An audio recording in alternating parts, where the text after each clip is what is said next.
News নির্ভীকের পক্ষ থেকে সকলকে শুভেচ্ছা, অভিনন্দন, ভালোবাসা। আজ 25শে আগস্ট রবিবার। দেখছেন ঝটপট 10টা খবরের আরও একটা পর্ব। আপনারা দেখছেন যে এবার থেকে নিয়ম করেই আমাদের নতুন চ্যানেলের লিঙ্কগুলো আমরা ইউটিউবের ডেসক্রিপশন বক্সে এবং ফেসবুকের কমেন্টে দিয়ে দিচ্ছি। অনুরোধ করছি আমাদের নতুন channel Zakir Hossain Sheikh official YouTube চ্যানেলে সাবস্ক্রাইব এবং ফেসবুক পেজে লাইক আর ফলো করে অবশ্যই চ্যানেলের ভিডিওগুলো দেখুন। বিশেষ কারণে নিউজ নির্ভীকের ফেসবুক পেজে পোস্ট করা হয়তো কিছুদিন কমিয়ে দেওয়া হবে, তার বদলে নতুন চ্যানেলে সেই পোস্টগুলো করা হবে কেন, অলরেডি নতুন চ্যানেলে ভিডিওগুলো পোস্ট করা শুরুই হয়ে গিয়েছে। যাই হোক, এবার খবরে আসি। আজ প্রথমেই রাজ্যের খবরে থাকছে আরজিকর দুর্নীতিকাণ্ডে সন্দীপ ঘোষের বাড়িতে সিবিআই, মোট 15টা জায়গায় চলছে তল্লাশি। নিউজ নির্ভীকের ঝটপট 10টা খবরের প্রথম এই বড় খবর ছাড়াও আঞ্চলিক, জাতীয় এবং আন্তর্জাতিক মিলিয়ে আরও গুরুত্বপূর্ণ যে খবরগুলো থাকছে সেগুলো হলো, আরজিকর দুর্নীতিকাণ্ডে সিবিআই হানা দিয়েছে আরজিকরের ফরেনসিক বিভাগের ডেমনস্ট্রেটর দেবাশিস সোমের কেষ্টপুরের বাড়িতেও। মমতা বন্দ্যোপাধ্যায়ের পুজো অনুদান বয়কটের ডাক এবার উত্তরপাড়ার গণ্ডি ছাড়িয়ে কোন নগরেও মাইক বাজিয়ে হয়েছে সেই ঘোষণা। আরজিকর ইস্যুতে চরম বিপাকে রাজ্যের আইনজীবী কপিল সিব্বল। বার অ্যাসোসিয়েশনের হুঁশিয়ারি, 72 ঘন্টার মধ্যে ক্ষমা চান। বাংলাদেশের ছাত্রলীগের সাবেক সাধারণ সম্পাদক ইশাহাক আলী খান পান্না ভারতে মারা গিয়েছেন। পাকিস্তানের বিপক্ষে 10 উইকেটে বাংলাদেশের ঐতিহাসিক টেস্ট জয়। পাকিস্তানের রাওয়ালপিন্ডিতে যাত্রীবাহী বাস খাদে পড়ে গিয়ে 22 জনের মৃত্যু হয়েছে, আহত অনেক। ইসরায়েলে ভয়াবহ ক্ষেপণাস্ত্র হামলা চালিয়ে ইসরায়েলের বেন গুরিয়ন বিমানবন্দর অচল করে দিয়েছে হিজবুল্লাহ। ইসরায়েলের হামলার জবাবে কয়েক ঘন্টার মধ্যেই ইসরায়েলি লক্ষ্যবস্তুতে ঝাঁকে ঝাঁকে রকেট এবং ড্রোন দিয়ে হামলা চালিয়ে হিজবুল্লাহ বলেছে মিশন সম্পন্ন। বিরক্ত ডোনাল্ড ট্রাম্প বলেছেন, ইউক্রেনকে দিতে গিয়ে আমেরিকার গোলাবারুদ সব ফুরিয়ে যাচ্ছে। সব মিলিয়ে নিউজ নির্ভীকের ঝটপট 10টা খবরের আজকের পর্বে দেখে নিন এমনই সব গুরুত্বপূর্ণ কম বেশি 10টা খবর। আরজিকর দুর্নীতিকাণ্ডে সন্দীপ ঘোষের বাড়িতে সিবিআই, মোট 15টা জায়গায় চলছে তল্লাশি। সাত সকালেই আরজিকরের প্রাক্তন অধ্যক্ষ ডাক্তার সন্দীপ ঘোষ সহ একাধিক আধিকারিকের বাড়িতে হানা দিয়েছে সিবিআই। আরজিকর মেডিকেল কলেজে আর্থিক দুর্নীতির তদন্তে এই অভিযান বলেই সূত্র মারফত জানা গিয়েছে। আজ রবিবার বেলেঘাটা, এন্টালি, হাওড়া সহ মোট 15টা জায়গায় তল্লাশি চালাচ্ছে সিবিআইয়ের একাধিক দল। কেন্দ্রীয় এজেন্সির একটা দল গিয়েছে আরজিকর মেডিকেলেও। সেখানে গিয়ে মেডিকেল কলেজের বর্তমান সুপার সপ্তর্ষি চট্টোপাধ্যায়কে ডেকে পাঠায় সিবিআইয়ের গোয়েন্দারা। আরজিকরের স্টোর বিল্ডিং সহ একাধিক জায়গায় তল্লাশি চালাচ্ছে কেন্দ্রীয় এজেন্সি। প্রাক্তন অধ্যক্ষ সন্দীপ ঘোষের ঘরে গিয়ে তার ব্যবহৃত কম্পিউটারও পরীক্ষা করছেন তারা। আরজিকরে আর্থিক দুর্নীতি নিয়ে রাজ্যের তৈরি করা সিট তদন্ত করছিল। সেই তদন্তভার সিবিআইয়ের হাতে দুদিন আগেই তুলে দিয়েছে কলকাতা হাইকোর্ট। আদালত জানিয়েছিল রাজ্যের তৈরি করা সিট সমস্ত নথি তুলে দেবে সিবিআইকে। সেই অনুযায়ী নির্দিষ্ট সময়ের মধ্যেই নথি হস্তান্তর করেছে সিট। সেগুলো প্রাথমিকভাবে দেখার পর গতকাল শনিবার দুর্নীতি দমন আইনে মামলা রুজু করে আলিপুর আদালতে এফআইআরের কপি জমা দিয়েছে কেন্দ্রীয় এজেন্সি। সূত্রের খবর, এই মামলায় তদন্তের জন্য বিশেষ টিম তৈরি করেছে সিবিআই। আজ রবিবার সেই টিমের সদস্যরাই 15টা জায়গায় তল্লাশি চালাচ্ছে বলে সিবিআই সূত্রে খবর। এদিন সকালে প্রথমে বেলেঘাটায় ডাক্তার সন্দীপ ঘোষের বাড়িতে হানা দেয় সিবিআইয়ের একটা দল। দীর্ঘক্ষণ ডাকাডাকি করার পরও প্রথমে দরজা খোলেননি তিনি। পরে প্রায় 75 মিনিট বাদে দরজা খোলেন সন্দীপ ঘোষ। তখনই তার বাড়িতে প্রবেশ করে সিবিআইয়ের 7 জন আধিকারিক। দরজা খুলতে এত দেরি কেন, সেই প্রশ্নই সন্দীপকে করে সিবিআই। জানা গিয়েছে তার মোবাইলের কল ডিটেলসও চেক করছে কেন্দ্রীয় এজেন্সির গোয়েন্দারা। তবে শুধু সন্দীপ ঘোষই নন, এদিন সকাল থেকে আরজিকর হাসপাতালের একাধিক আধিকারিকের বাড়িতে তল্লাশি চালাচ্ছে সিবিআই। সূত্রের খবর, এই তালিকায় রয়েছেন আরজিকরের ফরেনসিক মেডিসিন বিভাগের কর্তা দেবাশিস সোম, প্রাক্তন সুপার সঞ্জয় বশিষ্ঠ এবং বিপ্লব সিং নামের এক ব্যক্তি। আরজিকর দুর্নীতিকাণ্ডে সিবিআই হানা দিয়েছে আরজিকরের ফরেনসিক বিভাগের ডেমনস্ট্রেটর দেবাশিস সোমের কেষ্টপুরের বাড়িতেও। দেবাশিস সোম আরজি করের ফরেনসিক বিভাগের সঙ্গে দীর্ঘদিন ধরে যুক্ত। ওই বিভাগের ডেমনস্ট্রেটর পদে রয়েছেন তিনি। এছাড়া আরজি কর মেডিকেল কলেজের কাউন্সিলেরও সদস্য দেবাশিস বাবু। তিনি রয়েছেন কলেজের ন্যাশনাল মেডিকেল কমিশনের কমিটিতেও আরজি কর হাসপাতালের সঙ্গে যুক্ত। অনেকে বলছেন দেবাশিস সন্দীপের অত্যন্ত ঘনিষ্ঠ। হাসপাতালে তার নিজের বিভাগের ঘরে নাকি তিনি বসতেন না। সন্দীপের ঘরের পাশে একটা ঘর তার জন্য বরাদ্দ ছিল, সেখানে বসেই কাজ চালাতেন তিনি। ফরেনসিক মেডিসিন বিভাগ তিনিই নিয়ন্ত্রণের চেষ্টা করতেন বলেও দাবি করছেন কেউ কেউ। মমতা বন্দ্যোপাধ্যায়ের পুজো অনুদান বয়কটের ডাক এবার উত্তরপাড়ার গণ্ডি ছাড়িয়ে কোন্নগরেও। মাইক বাজিয়ে হয়েছে সেই ঘোষণা। আরজি কর কাণ্ডের প্রতিবাদে আগেই পুজোর অনুদান বয়কট করেছে উত্তরপাড়ার 3টে ক্লাব। এবার সেই তালিকায় নাম জুড়েছে কোন্নগরের মাস্টারপাড়া সার্বজনীন দুর্গোৎসব কমিটির।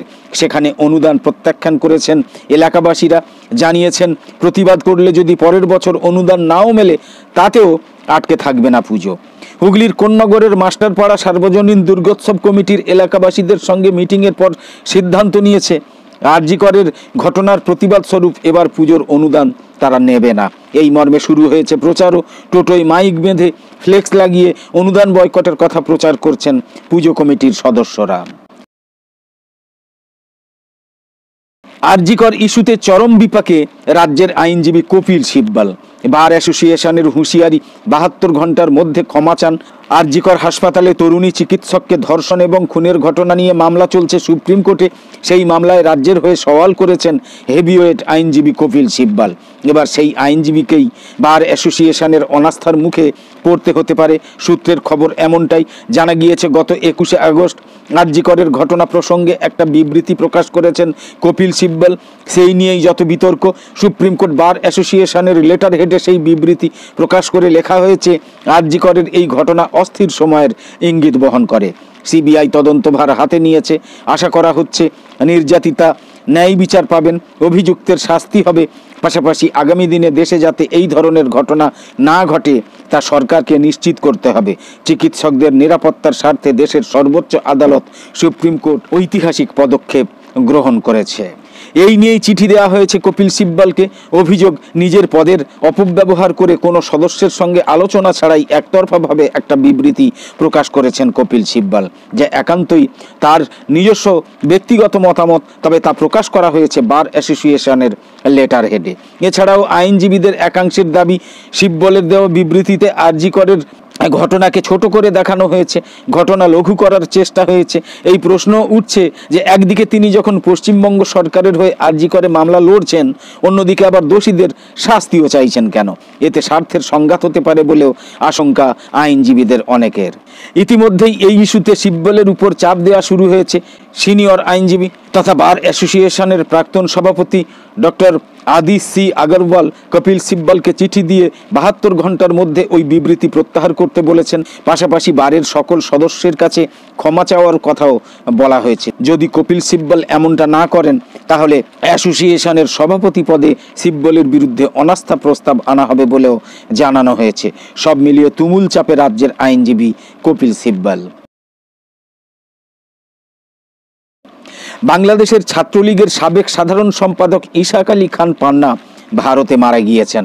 বাংলাদেশের সংবাদ মাধ্যম সূত্রে জানা যাচ্ছে যে ইশাক আলী খান পান্না পালিয়ে ভারতে প্রবেশের পর শুক্রবার মধ্যরাতে মেঘালয়ের শিলং পাহাড়ে ওঠার সময় তার মৃত্যু হয়েছে। তবে ঠিক কী কারণে তার মৃত্যু হয়েছে তা নিশ্চিত হওয়া যায়নি। পান্নার ঘনিষ্ঠ একটা সূত্র জানিয়েছে, আওয়ামী লীগ সরকার পতনের পর পরিবর্তিত পরিস্থিতিতে বেশ কিছুদিন আত্মগোপনে থেকে ভারতে পালাতে চেয়েছিলেন ইশাক আলী খান পান্না।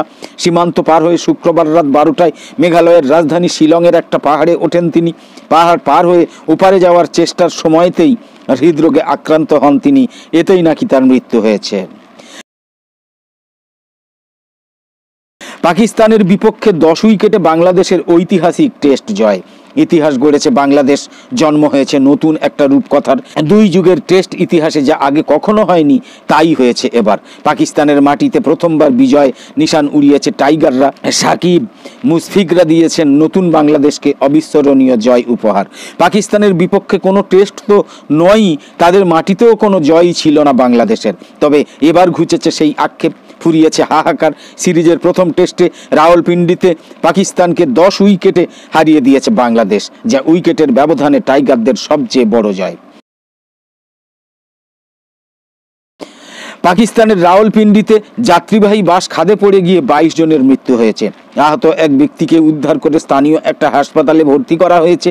বাসটা 30 জন যাত্রী নিয়ে হাভেলি কাহুতা থেকে রাওয়ালপিন্ডিতে যাওয়ার পথে পানা সেতুর কাছে দুর্ঘটনার কবলে পড়ে। পাহাড়ি এলাকায় দুর্গম পথ পাড়ি দেওয়ার সময় বাসটা খালে পড়ে গিয়ে এই মর্মান্তিক প্রাণহানির ঘটনা ঘটতে পারে বলে উদ্ধারকারীদের ধারণা। তবে দুর্ঘটনার সঠিক কারণ এখনো জানা যায়নি। এই খবর দিয়েছে অনলাইন জিও নিউজ। কাহুটার station house officer Mohammad Zaka গণমাধ্যমে জানিয়েছেন, কাহুটার সীমানায় অবস্থিত আজাদ ফত্তন রোডের কাছে এই দুর্ঘটনা ঘটে। পুলিশ জানিয়েছে, দুর্ঘটনার পরপরই ঘটনাস্থলে পৌঁছেছে পুলিশ এবং উদ্ধারকর্মীরা। তারা মৃতদেহগুলো উদ্ধার করে হাসপাতালে পাঠিয়েছে। এখনও নিহত সকলের পরিচয় শনাক্ত করতে পারেনি প্রশাসন, তবে তারা চেষ্টা চালিয়ে যাচ্ছে। ইসরায়েলে ভয়াবহ ক্ষেপণাস্ত্র হামলা চালিয়ে ইসরায়েলের বেনগুরিয়ান বিমানবন্দর অচল করে দিয়েছে হিজবুল্লাহ। ইসরায়েলের শাসক গোষ্ঠীর সঙ্গে জড়িত সূত্রগুলো জানিয়েছে যে লেবাননের ইসলামী প্রতিরোধ আন্দোলনে হিজবুল্লাহর হামলার কারণে বেনগুরিয়ান বিমানবন্দর কার্যত অচল হয়ে পড়েছে। ইসরায়েলি মিডিয়া জানিয়েছে, বিদেশি সংস্থাগুলো দখলকৃত অঞ্চলের বৃহত্তম আন্তর্জাতিক বিমানবন্দর বেনগুরিয়ান বিমানবন্দরে কয়েক ডজন ফ্লাইট বন্ধ করে দিয়েছে। বেনগুরিয়ান বিমানবন্দরে 50টা ফ্লাইট বাতিল করার ঘোষণা দিয়েছে। একই সময়ে বেনগুরিয়ান বিমানবন্দরের ওয়েবসাইট হ্যাকের শিকার হয়েছে বলেও ইহুদিবাদী শাসক গোষ্ঠীর মিডিয়া জানিয়েছে। ইসরায়েলের মিডিয়া ঘোষণা করেছে যে বেনগুরিয়ান বিমানবন্দরের কিছু ফ্লাইট রামন বিমানবন্দরে এবং অন্যগুলো কায়রোতে অবতরণ করেছে। হিজবুল্লাহ এবং তেল আবিব শাসক গোষ্ঠীর মধ্যে উত্তেজনা বৃদ্ধির কারণে এমনটা ঘটেছে বলে বিভিন্ন সূত্র জানিয়েছে। ইসরায়েলের হামলার জবাবে কয়েক ঘন্টার মধ্যেই ইসরায়েলি লক্ষ্যবস্তুতে ঝাঁকে ঝাঁকে রকেট ও ড্রোন দিয়ে হামলা চালিয়ে হিজবুল্লাহ বলেছে মিশন সম্পন্ন। আজ রবিবার প্রকাশিত একটা বিবৃতিতে হিজবুল্লাহ বলেছে, সংগঠনের সিনিয়র সামরিক কমান্ডার ফুয়াদ শুকরকে শহীদ করার প্রাথমিক প্রতিক্রিয়ার অংশ হিসাবে আজ ভোরে এই অভিযান চালানো হয়। হিজবুল্লাহ বলেছে, আজকের জন্য আমাদের সামরিক অভিযান সম্পূর্ণ এবং সম্পন্ন হয়েছে। গত 30শে জুলাই দক্ষিণ লেবাননে কমান্ডার ফুয়াদ শুকর ইসরায়েলি হামলায় নিহত হন। হিজবুল্লাহর বিবৃতিতে বলা হয়েছে, তারা রামত, নাফতালি, বেরাক, নেভে, জিব এবং জৌরা আর্টিলারি অবস্থানের পাশাপাশি মেরন, জাতুন, সাহেল এবং এইন জেইতিম ঘাঁটিতে ড্রোন এবং 320টা কাতিউসা রকেট দিয়ে হামলা চালিয়েছে। বিরক্ত ডোনাল্ড ট্রাম্প বলেছেন, ইউক্রেনকে দিতে গিয়ে আমেরিকার গোলাবারুদ সব ফুরিয়ে যাচ্ছে। মার্কিন প্রেসিডেন্ট নির্বাচনের রিপাবলিকান দলের মনোনীত প্রার্থী ডোনাল্ড ট্রাম্প দাবি করেছেন, ইউক্রেন এবং অন্যান্য দেশকে অস্ত্র দেওয়ার জন্য আমেরিকার অস্ত্র এবং গোলাবারুদের মজুদ ফুরিয়ে যাচ্ছে। তিনি প্রতিশ্রুতি ব্যক্ত করে বলেছেন, নির্বাচিত হলে অস্ত্রের প্রবাহ তিনি ঘুরিয়ে দেবেন এবং মার্কিন সামরিক বাহিনীকে পুনর্নির্মাণে ঐতিহাসিক বিনিয়োগ করা হবে। গত মাসে ইউক্রেনের প্রেসিডেন্ট ভলোদিমির জেলেনস্কির সাথে ফোনে কথা বলার সময় ডোনাল্ড ট্রাম্প বলেছিলেন, নভেম্বরের তিনি প্রেসিডেন্ট নির্বাচিত হলে কিয়েভ এবং মস্কোর মধ্যে দ্বন্দ্ব দ্রুত শেষ করার জন্য কার্যকর উদ্যোগ নেবেন। এর আগে গত জুন মাসে ডোনাল্ড ট্রাম্প বলেছিলেন, তিনি ইউক্রেনে কয়েক বিলিয়ন ডলারের অর্থ সহায়তা বন্ধ করবেন। উত্তর ক্যারোলাইনার এক সমাবেশে সমর্থকদের উদ্দেশ্যে ডোনাল্ড ট্রাম্প দুঃখ প্রকাশ করে বলেছেন, বাইডেন প্রশাসন সমস্ত ঝুঁকিপূর্ণ এলাকার বিষয়ে একটা প্রতিবেদন প্রকাশ করেছে, যেখানে তারা বলতে চেয়েছেন যে আমাদের কাছে কোনো গোলা বারুদ নেই। আপনারা কি জানেন কেন গোলা বারুদ নেই? ট্রাম্প নিজেই এই প্রশ্নের জবাব দিয়ে বলেছেন, আমরা ইউক্রেন এবং বিভিন্ন জায়গায় সব গোলা বারুদ উজাড় করে দিয়েছি। আমরা ইউক্রেনকে সব কিছু দিয়ে দিয়েছি, তাই আমাদের গোলা বারুদ ফুরিয়ে গিয়েছে। একদম শেষে বলি, ব্যতিক্রমী খবরাখবর সহ সব ধরনের ভিডিও এবং লাইভ সম্প্রচার দেখার জন্য অবশ্যই নিউজ নির্ভীকের সঙ্গে থাকুন। নিউজ নির্ভীকে চোখ রাখুন। তো আপাতত শেষ করছি, পরের পর্বে আবার দেখা হবে। সকলে খুব ভালো থাকুন, সুস্থ থাকুন। ধন্যবাদ।